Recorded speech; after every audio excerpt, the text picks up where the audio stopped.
The next step in our evolution. More powerful, more beautiful. I think I should call him Adam.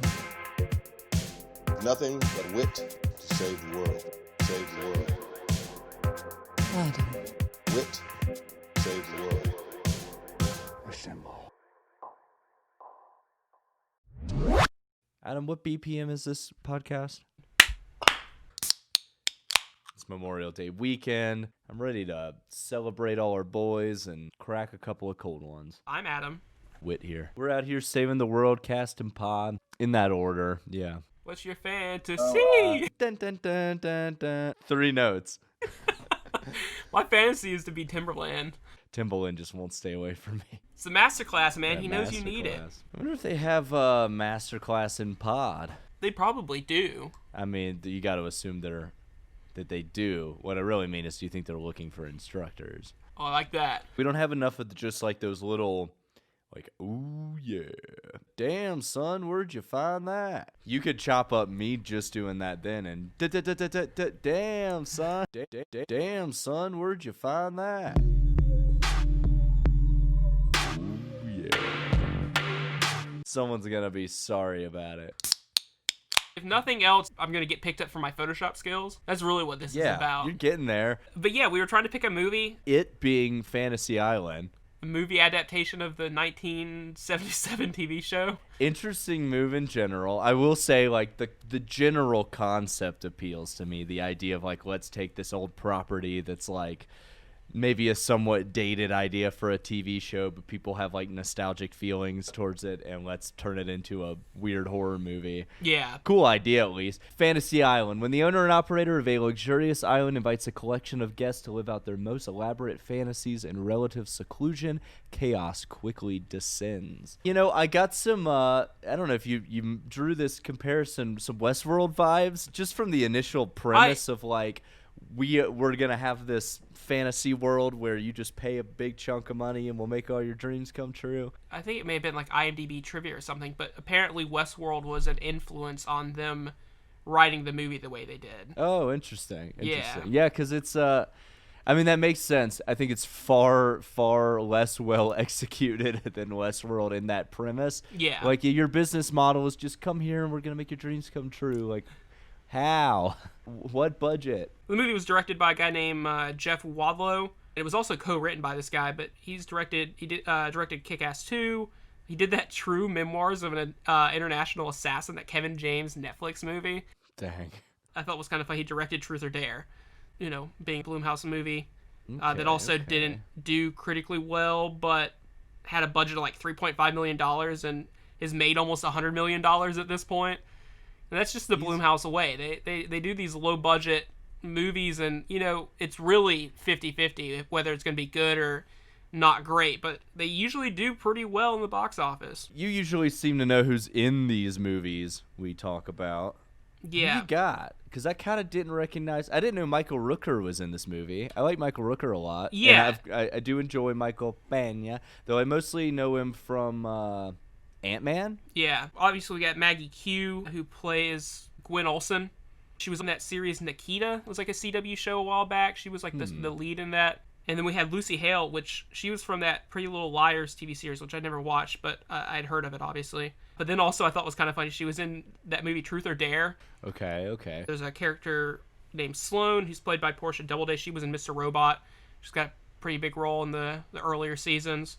And then Jimmy O Yang, obviously from Silicon Valley, and he's going to be in the upcoming Space Force TV show. I still can't believe we're getting a fucking Space Force TV show. I mean, the fact that we're getting a Space Force in general. Yeah, right. Okay. Like, yeah.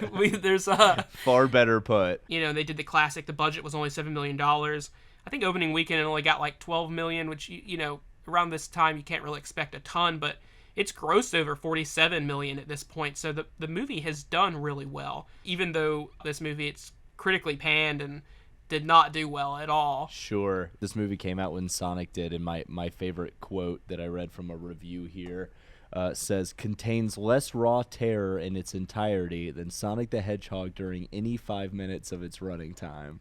Anything else to add? Let's jump into the big review. As always, boom.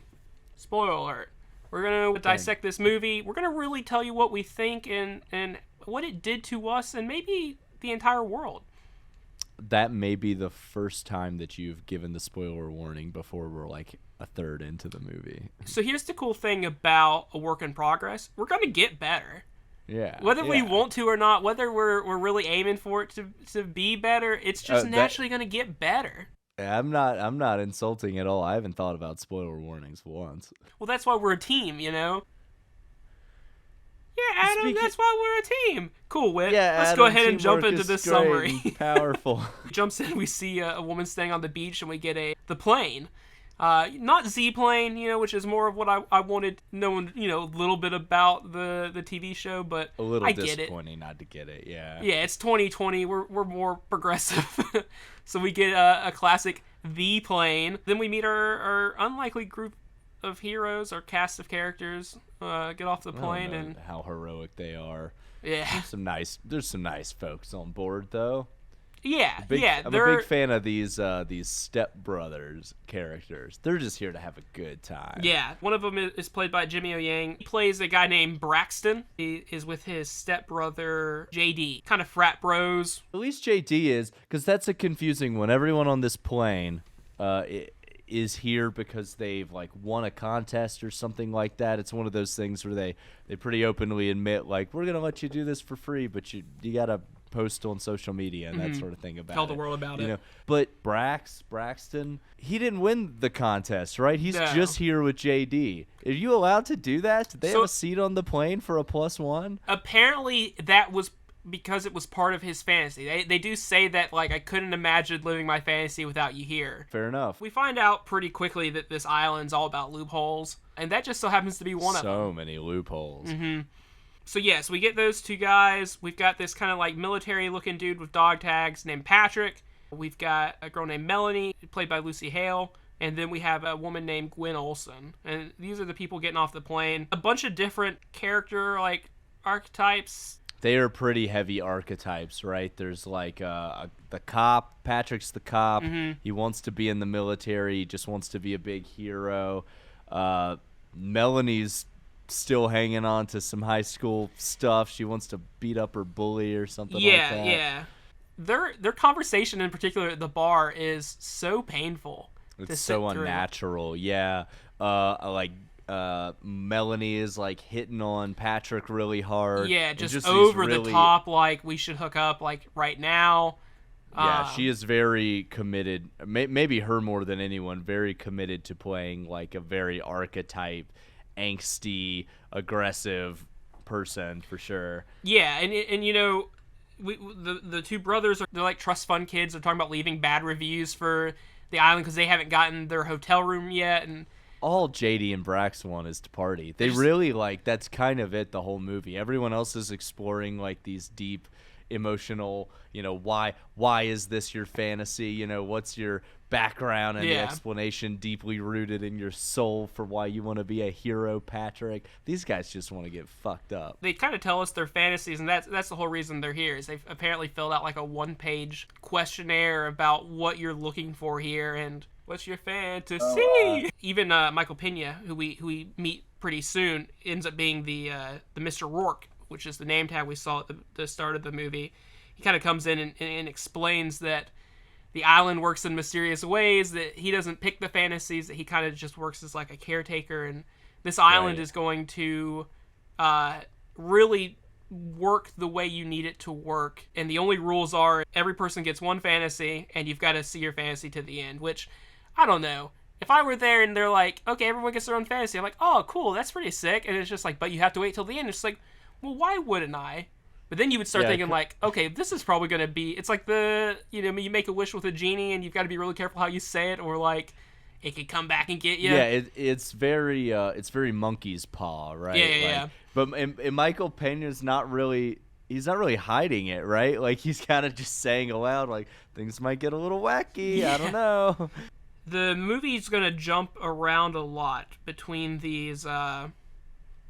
There's 5 characters, but really jumps around between 4 different settings, right, of each of their fantasies.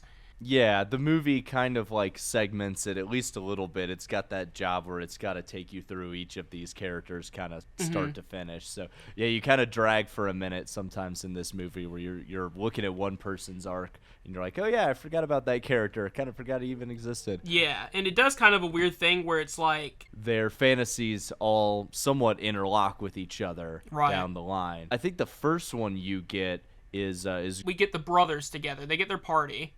They get their party first off, yeah. And that's we can't forget that because again they've got a big one. They were complaining a lot at the top too. Mm-hmm. I think Rourke at that point is just like, let's just shut these guys. Yeah, up let's go ahead and get them out of here. Yeah. They just had like a classic booze and weed fueled pool party with complete with jet ski tricks in the swimming pool. Yeah, there's nothing like supernatural about this in any way. No. There's a bunch of hot folks at the party that they're gonna go sleep with. There's a bunch of drugs and drinks and all that. It does look like a good time. Yeah, they do that thing in the movie where it's like 3 people talking and they turn around the corner and there's the party and all of a sudden there's 100 loud people and a DJ playing and you couldn't hear it before you turned that corner. Yeah, it's like that's not how sound works, but all right. Then next, we get Gwen's fantasy. We kind of find out that she was dating this guy and he proposed to her and she turned him down and then has lived her life sad and alone ever since. So her fantasy is to go back and change the thing that made her sad. That's the important takeaway there, though. Her fantasy is not to fix that wedding proposal. It is to what is it? It's to change a pivotal moment or something like that. And they make it very abstract, so that we can hit that later. That's when we kind of tell that there's some sort of like more fantastical element going on because first of all, Rourke knows everything she's thinking and knows all about this situation at this restaurant where she's turned down a proposal and how her life has gone, which wasn't written down in her questionnaire.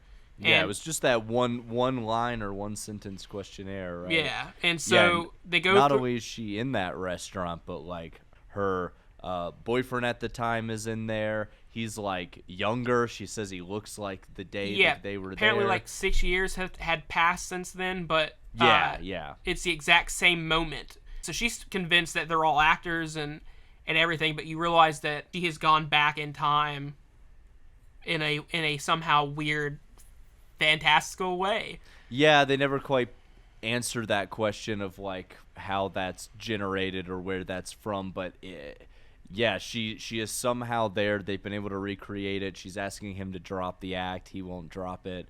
As far as he's he just saw her yesterday. The real moment. Yeah. He says he woke up next to her that morning. He proposed to her and she says yes, and then we kind of cut pretty quickly to Melanie. She is really just wrapped up in her high school bully. Yeah. She has just been dreaming into her adult life to somehow punish this bully that has just kind of had a hold over her. Yeah, she had to go through a bunch of therapy and had to do online schooling to finish school, and then just kind of has locked herself up as a person because she could never really trust anybody. She gets to go down an elevator and is in this weird kind of like, I don't know, bunker that has like an interrogation chamber attached to it, and her bully is there, and our character Melanie's thinking that it's a hologram, like Tupac. Yeah, she keeps comparing it to Tupac. Yeah, you can't talk about any sort of hologram technology without referencing the one true hologram, Tupac. Yeah, and she's got like a big console in front of her. She's just having a good time. She starts pressing buttons. I think they're like dropping water on her and shocking her a little bit, that sort of thing. And then she hits a third button, and it is a video of her bully, which the bully's name is Sloane, cheating on her husband with a guy. And so then, as you do with buttons, you then hit the next button, and it auto-posts that video to Facebook. Yeah, we see that video, and then I guess there is somehow another video in her home and we get to watch her husband watch that video. That Facebook post that we just made. Yeah. So Sloane's all tied up. She's in a pretty down spot, not in a good place. And some weird masked dude walks in and kind of just starts roughing her up even more. Yeah, and we find out it's that, like, she mentions her, like, doctor. It was like Dr. Torture, right? Just throw a weird Frankenstein's assistant in here. Yeah, it felt kind of strange, but again, like, I don't know. It's an island. It's mystical. Who knows? Then she realizes, oh, this is real. And so she decides to save her childhood bully. She wanted to mess her up a little bit. She's not trying to get her killed or anything like that. So yeah, busts her out. They're on a big escape. She's very blatantly not telling Sloane. You know, she's just playing dumb. She doesn't know why they're there. She's not a guest on some weird island. Then we get Patrick's fantasy, which he wants to join the military. He wants to be a hero. Yeah, he wants to be a hero. Apparently he wanted to join the military, and his mom made him promise when he was a kid that he wouldn't never do that. Instead, decided to be a cop, but never really saw action, and then an incident happened and became a desk cop. It seems strange, like, from his perspective, he showed up on this island. You know, these people are down here talking to their boyfriends from 6 years ago, and he's basically being told he's getting put in the woods to go play paintball, right? Yeah. Like, they kind of hand him a sack and some green clothes and just say, go out there, man, have fun. Yeah, and I don't know. You know, he wants to join the military, wants to be a hero. He's got dog tags that he says are just his lucky dog tags. He keeps with him at all times. And, yeah, they just kind of drop him in. But, like, I don't know. You can tell that this is something near and dear to him. This is something that he's always wanted to do. And if you want to waste a fantasy on enlisting into the military, which you could still just do, like, the rest of this, like, this woman wants to go back in time and save a relationship and change her life. These two brothers they could party anywhere. That one doesn't really fit this analogy I'm going to make. But then you've got, like, this girl who's been bullied. Again, you got to go back in time. You can't change that, you know. But this guy wants to do something that you could probably pretty easily just go out and do. Like, he's in shape. He was a cop, so you could easily join the military if you've passed cop school. Like, we don't know what's going on in his life, man. Who are we to judge? That's true. Well, I can judge because he gets out of the vehicle and says, Call of Duty time. This is you know how you're many finally real living your soldiers dream. compare. Yeah, you know how many real soldiers go home and play Call of Duty, man. Yeah, real soldiers probably don't call war Call of Duty. From what little we know about this guy's character, it felt strange for him to say. They're trying to make him likable. He's like the nice, honourable guy. What do kids like today? I mean, you've either got to make a Fortnite reference or a Call of Duty reference. What are you going to do? At no point did he start flossing. Flossing, yeah, no flossing. Yeah, which I mean, that's no matter what we say about this movie, that is one step above Sonic the Hedgehog. As soon as we get out of the car with Patrick, and he drops his Call of Duty time, we then meet a kind of weird-looking dude in the woods that is trying to help us. He looks like he's wearing somewhat normal clothes, but, you know, obviously disheveled, like he's been there for a bit. You seem to be talking about Michael Rooker. You kind of get vibes immediately that he may be an old Fantasy Island person that has been on the island for years and is just stuck there. Some Lost vibes for sure. Yeah, and so he's trying to get you out of there, and then he's like, oh no, there's too many of them, and he kind of dips out. And then some other military guys show up and grab Patrick and take him to their leader. They very clearly don't believe he's part of the military, but they're supposed to be in, like, what, Vietnam or something? I believe that's right. We already know that there's some weird time travel stuff, so he's likely he could be in Vietnam right now. Yeah. We don't know. Yeah. And so they take him to their commanding officer, and you find out that the dog tags that our guy Patrick is wearing, it has the name of their commanding officer on them. And we kind of find out, they get a little bit of a bombshell there, that this guy that looks about the age of Patrick is his dad. Yeah. That, you know, he thinks it's like an actor or something. The audience is kind of done playing that game. We know that this is like to some degree his true father. Yeah. And yeah, so his deep-rooted need to be a hero and to be in the military is circles back to this idea that his father will pass away while he's over here serving as a soldier. We cut to the two brothers partying. We now have like a Payday 2 style heist crew that walks in with masks and guns, and we realize that these brothers' fantasy is going to be randomly uprooted. Yeah, I think they frame it as you wanted to party in a mansion. This isn't your mansion. One of these heist people have been killed, and there's a bunch of cash and cocaine missing. So JD and Brax are kind of in a little bit of a pickle. Spot. Yeah. We then jump to Melanie and Sloane. They've escaped the bunker and Dr. Torture. Michael Rooker's character starts letting them know that he was a private eye. His name is Damon, and he was hired to come out and almost kind of like Willy Wonka and the Chocolate Factory guy. He's coming out to like figure out how this chocolate factory works to help a competitor. Yeah, they know it's too good to be true. We got to figure out how they're making all these fantasies. Damon seems aware that there is this strange heart of the island, this like glowing stone in the middle of the island. Yeah, he has Sloane and Melanie follow him through this like weird kind of maze cave. They find the heart of the island, and it's kind of like that mirror from Harry Potter and the Sorcerer's Stone where you see your one thing that you want. We find out that's kind of how this island works. So it's this kind of all-seeing crystal ball eye and this black liquid, which we've been hearing kind of like water droplet echoes throughout the entire movie. And then we kept seeing like what I thought was blood the whole time, kind of dripping in weird places, but come to find out it's all this like dark black liquid. Which is there's wish like juice. spring water running underneath that heart of the island, and they show you that Rourke has been like mixing that water in with the drinking water. Mm-hmm. Yeah, and so that's kind of how all this fantasy stuff is able to work. That they're being drugged in a weird way to make everything come together.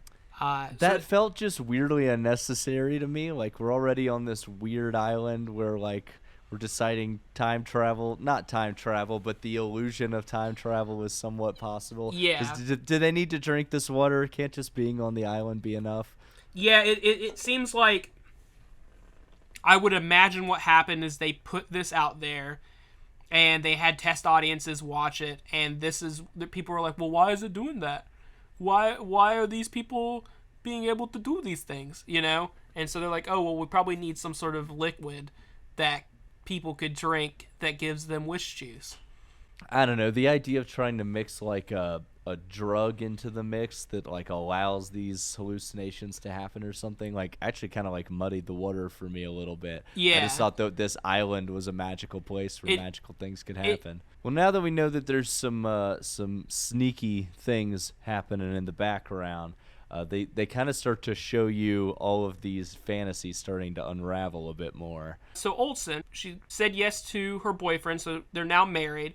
We get like a 5-year time jump, and she now has a daughter, and seemed pretty happy, but Olsen then kind of like, you can tell that she's struggling because she doesn't think she deserves the happiness. Yeah, even calling it a time jump is confusing, because I guess they time jumped back when she accepted the proposal, and then they've effectively brought her back to where she was, but kind of had her whole life play out differently. So she's got a daughter. She can tell her husband's a little older. Mm-hmm. But yeah, she actually has like memories now of her daughter that didn't exist. So she decides to go talk to Rourke and tell him that she has to change her fantasy. She kind of decides that maybe if she switches the words around, that she wanted to change a pivotal moment in her life. And so now she's thinking that maybe saying yes isn't the pivotal moment, that actually there was a fire that happened in her apartment building that she may have caused, and a man died, and that's kind of on her conscience. So now she wants to go back and fix that, which, I don't know, she's been seeing a burnt body. I thought originally it was like a Davy Jones, like, ship member where he kind of looked kind of fishy and like had like seaweed and stuff on him, and we see like water footprints towards the beginning of the movie, and so I thought that it was going to be like there are weird island people that were going to be like the bad guys of this movie. Right. But instead, no, it's like this burnt up guy that everyone is seeing. Gwen is talking to Rourke, decides that she needs to go back and do a different moment in her life to actually have her fantasy come true. And that's, Rourke tells us that he has a wife on the island, and the only reason he has to keep the facade up of the island and let whatever happens happen, because if he doesn't, the island will take his wife away and won't bring her back. So she then kind of pulls this card of like, hey, if you don't do this, your wife's going to die because my fantasy's not come true, and that's your one job. So he has to allow her to then have not technically a second fantasy, but what is supposed to be her now real fantasy. So she goes through that same door that she went through that was a restaurant previously. Now it is her old apartment complex. And she is running up the stairs, and everyone's coming down, obviously, because there's a fire. And she passes our two brother characters. We realize that they were also there at this moment that was so pivotal in her life. Right. That's your first kind of idea that, like, something's up here. So she goes up, tries to break down the door to save the guy. Can't get the door open. Runs back down, which, man, this is some cardio. She goes outside to find a cop, and, of course, there's Patrick. He's the cop on the scene. She asks him to help get him out of the building, and Patrick is just like, what if we die? This is too dangerous. We need to wait for the fire department. Refuses to be a hero. Yeah. And so she runs back up. She also hasn't put anything over her face, so she's just been inhaling the smoke. So she passes out in her apartment. Can't do anything. It's a fantasy, Adam. I know. We now realize how all of this is kind of tying together, at least for the majority of our characters. We didn't see Melanie there, but you have to assume that she was involved somehow. That's at least something to note of, talking about this movie doing a really bad job of gearing up twists. They show everybody here except Melanie. Yeah. The movie is so heavily based on these twists. Like, the movie's only going to pay off if you don't see these twists coming. Right. But, like, I don't know. I mean, even you can tell in the review, it's hard to even talk about any of this, and it really affects the movie because the stakes are not there. I felt no stakes the entire movie at all. No. This was definitely one of those movies that just kind of felt like a series of things happening that just happened because the plot wanted them to. It just needed to happen. We jump back to Patrick talking to who we now know is his dad. His dad decides that he needs to get out of there because Patrick kind of lets him know, like, you died when I was a kid, you jumped on a grenade. And so the dad's like, well, I need to get out of here. I may have not been there for your childhood, but I have a child still out there. I need to get back to him. So he's going to leave, and then Patrick pulls a gun on him and is like, hey, if you leave now, you're not going to be a hero, so I'll just kill you now so you'll die a hero. It's so stupid. He's going to kill his dad so that his dad doesn't, because his dad's trying to not die. It's so stupid. We've not even established what kind of, like, time scenario are we in. Or is this going to cause the grandfather paradox where you've killed... Right. Like, what's going to happen? Yeah, Patrick is basically saying, like, if you leave this moment and don't die, then you won't be the hero I remember you as, and that was super influential on me and stuff. It's like, it kind of sounds like you don't want your dad to survive, which is, yeah, I don't know. Also, he seems to have really warring motivations here. Are things happening on this island actually changing a timeline? I don't think it matters. Like, why are we assuming that it does? Like, if he gets home and this kid grows up and his dad's not a quote-unquote hero, but he's there, this doesn't affect our Patrick, but does our Patrick stop existing? This is just one, like, 2-minute scene of a almost 2-hour-long movie that kind of ruined the movie for me, and like it's just I don't know if that may be dramatic, but you know what I mean. It's just like, is there no thought in this? Like, I'm just watching this at 2 a.m. for a podcast, and I'm like, I'm just like, what? Why is this? Just why is this struggling happening? to get through? Yeah, I mean, again, series of events that kind of just happen because they have to. It makes no sense for him to pull a gun on this guy. No. I don't know. At the very least, if we don't believe in time travel, throw this guy over your shoulder and go home, my dude. Steal your 20 years younger dad and go live a weird new life. Yeah, with your new young dad. Adam, it's funny you say that. That brings us to our segment of the week. My new young dad. My New Young Dad was filmed before a live studio audience. Oh, what's wrong, kiddo? Dad, I got bullied at school today. Aww. Oh, is it Jim again? Yeah. Well, maybe I'll go infiltrate the school. I'll pretend to be a student, and I'll fight Jim for you. Dad, why would anyone think you're a student? Oh, Whit, you know it's me, your new young dad.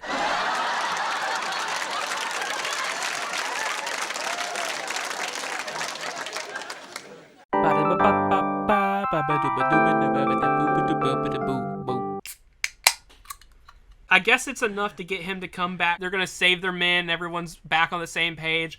We find out that these military guys, the extraction that they're trying to do involves saving JD and Brax. There's a big shootout with these, like, terrorist heist robbers. And these military guys kind of wipe them out pretty quickly. But then we now get black ooze zombies.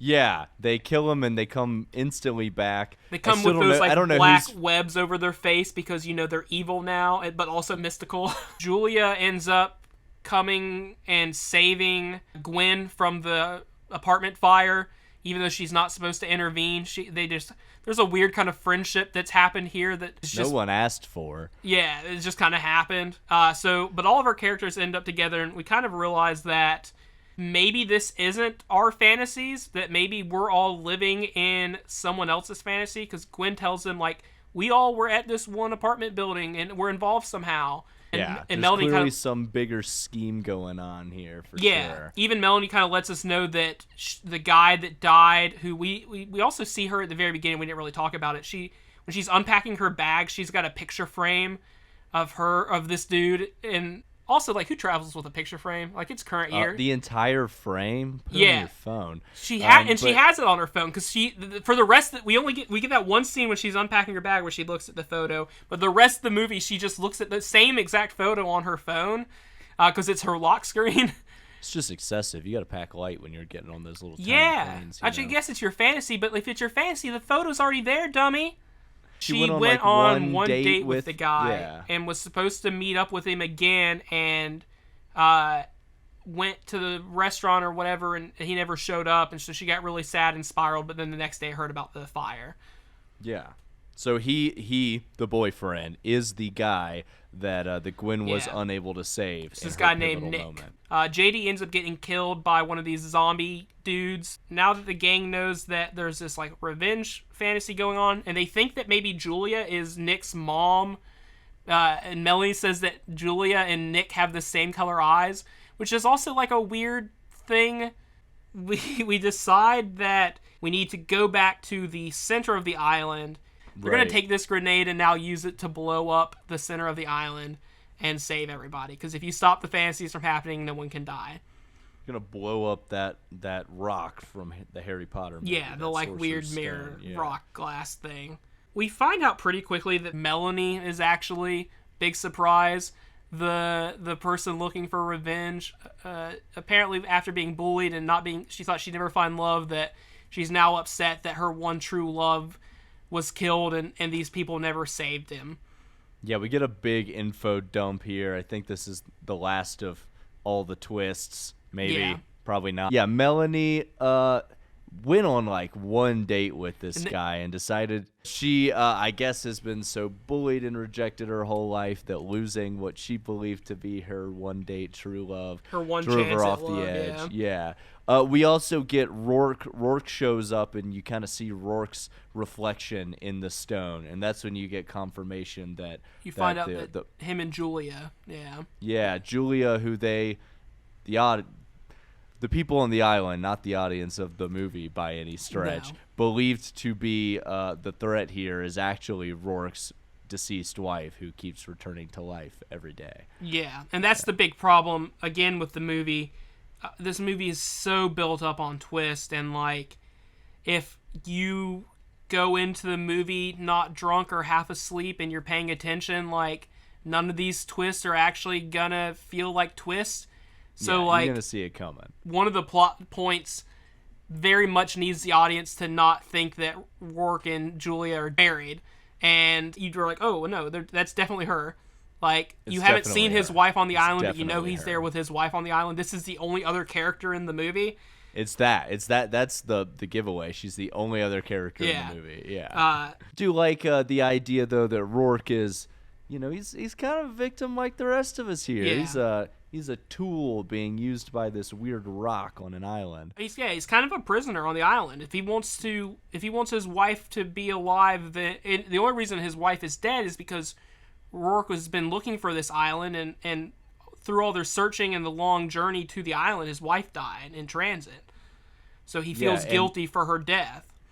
And I suppose he is, at the end of the day, a villain, maybe a tragic villain, because they do kind of make an appeal to him to let his wife go. Don't do this to everybody, and he does make the call. He's going to stick with his guns. He's got the weird snake ring that he keeps looking at, and it kind of like smokes a little bit anytime that he thinks to betray the island. Yeah, he does that tiny ring twist that only evil characters do. Yeah, well, that's how if you weren't paying attention to the movie, that's how you could tell he's a villain, is because he's got that down to a science, that ring twist. Yeah, see, I never really watched the original Fantasy Island. The original, just besides seeing weird old reruns that I don't recall very well, but I just always wonder if little stuff like that, like the imagery or the twist or something, is maybe something that they're borrowing from the show. Well, the show, I mean, obviously the first big thing is it's not a horror, it's a drama. Right, of course. But yeah, there's still kind of that monkey paw, kind of like genie wish, you gotta be careful what you wish for kind of thing, where like, with the scene with Gwen, he kind of says that like it's honorable that you're here to actually better your life rather than go on a binger or a bender, I mean, or anything like that. But you're actually here to do something kind of honorably, and so that's in the show. It was kind of the same thing of like, what are you here for? What are your intentions? Be careful what you wish for. Yeah, Rourke's tired of all the smut. Tired of all the BDSM, all the weird. Can you imagine what the cleanup after everyone leaves? Oh my god, yeah. Somebody's fantasy has got to be to just scrub that place. Yeah, you do not want a black light on Fantasy Island. It's just the custodian crew of the Enterprise after Riker spends an hour in the holodeck, right? Oh god, yeah. You flip on that black light and it's just blinding light. Yeah, you realize pretty quickly that Riker maneuver is not something anybody needs to see. Rourke comes in and he then it's like, I'm sorry, I can't help you, and leaves, and Julia's somehow right behind him and is dying, and he kind of takes that as a sign of I should do the right thing, but really she's just like, I'm dying, help me. And is that the island like teasing him? I really don't. It seemed kind of strange. Like the only reason she exists is because of the island, and the island is trying to prevent the island from dying. But now Julia's here. Yeah, I think that's the island kind of being like, Rourke, don't fuck this up. We still got you. Yeah, but even she's kind of like, do the right thing, Yeah. Which again, what is her degree of free will? But Rourke comes back and he's like, hey, by the way, everyone here gets one wish. I'm just here to watch it happen. Like, even Sloane gets a wish. And then we all realize, oh, Sloane's like an actual real person. Right. Yeah, so, they never really factor into that. So she is only there to be a part of Melanie's fantasy. Yeah. And yeah, I guess so. So the loophole there. So yeah, but because she's a real person compared to everyone else is a black ooze monster. Right. Yeah, maybe I take that back about Rourke being purely a villain. He's got some gray area. Well, we had that, him come back and. He takes off the ring and his wife dies and the ring disappears and his shackles are gone. It sucks. It's sad. And so seem cool. Sloane's fantasy is for Melanie to be with Nick, which ends up just being Nick grabbing her from the little pool of black ooze and bringing her under with him. They kind of pull her under, and that's where you expect, she's kind of gone, and she just keeps coming back up. Yeah, very much like why won't you die kind of thing. And one of the times she comes back up, she's got the grenade, and she throws it at our group. And of course, who didn't see this coming? But Patrick has to jump in, because that's the whole thing of Patrick's dad went and jumped on a grenade to save his friends, and that's why he's no longer around. So Patrick like, I can finally be a hero. Finally gets his fantasy, gets to live a life of a hero. Well, no, he doesn't. He gets to be in a bunch of pieces as a hero. We immediately cut to black. Gwen wakes up back in her bed. You don't know, has time even passed? Did everything that happened happen, or is it like a weird dream? We've got Sloane, we've got Braxton, and we realize Rourke walks out and he's like, you guys are fine. You've lived your fantasies. You've woken back up. You can now leave the island. Yeah, it's not quite enough for our man Brax. He wants his brother back. Yeah, they decide he feels bad that his brother died during all of this and that he's the one to live. And it was supposed to be his brother's fantasy. And that's when Rourke kind of winks at him. And you then realize that the plot point that saved the movie, Brax actually still has a wish himself, or a fantasy. No one has thought about this the entire movie. No. Brax was in a +1 on his brother's fantasy, so he still gets his own fantasy. But I believe Rourke tells him that someone's got to stay on the island if someone's going to go. Yeah. And so he sees his fantasy can only exist as long as he stays on the island. There it is. Yeah. And so they see his brother on the plane. Yeah, they close the door and they're like, oh, wait, I think it's supposed to be another person. And JD is just kind of like pokes his head from like the co-pilot seat and he's like, oh, hey, guys, I'm here. I've been here the whole time. There's no like, JD doesn't have any moral argument of like, I want to stay with my brother, or brother, no, don't do. I guess in the fantasy, his brother's cool with it. But yeah, so his brother and who else leaves? It's just his brother and Sloane and Gwen get off the island. So the three of them are off the island. Brax is left behind. Which we do have the scene. So when I saw the trailers for this movie, the movie didn't look that great, but I remember like my parents watching Fantasy Island. I remember it as a kid, and so I was kind of excited for a reboot because this is one of those like IPs that hasn't been redone a ton of times, Sure. So this could be interesting, and it was a Blumhouse. Yeah, it's an IP that's got a lot of nostalgia tied to it. For sure. And again, Blumhouse 50-50 on whether it's gonna be good or bad. I was excited to a degree for this movie, but seeing the trailers, the show has like this kind of older man with an accent that wears the white suit, and then you've got his assistant, which is this guy named Tattoo, which is a shorter man himself, and we get the Z-plane and everything, right? Well, the trailers had no Z-plane, had no Tattoo, and I was like, that's kind of a weird thing to do. But there's one last twist waiting for you at the end of the movie, and by twist I mean something that has been telegraphed since the start of the movie. Yeah, which is that Brax has a weird nickname he doesn't like. Yeah, Braxton kind of pulls his shirt aside, and is a tattoo of the word tattoo. He's got the word tattoo tattooed over his heart. I guess at some point people used to call him Tattoo. Michael Pena says, "You work for me now, Tattoo," and welcome to Fantasy Island. Welcome to Fantasy Island. I can't decide if I love that scene just because I love that Tattoo is getting, his comeuppance. Let me frame it to you like this, and I'll tell you why I hate that scene. Okay. If you have never heard of Fantasy Island, and you're not going to see this movie based on a weird nostalgia trip, and this is supposed to be a standalone piece of media, that joke makes no sense. Like, no. The word tattoo and the it's only funny.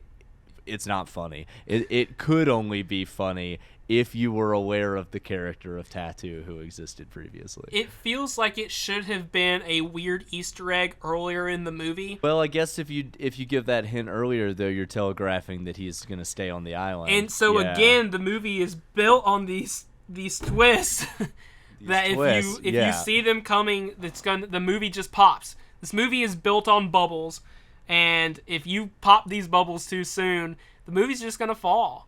Well, Adam, I might know this. People listening to the podcast may already have garnered a little bit. Yeah. But you got to tell me, did you like this movie?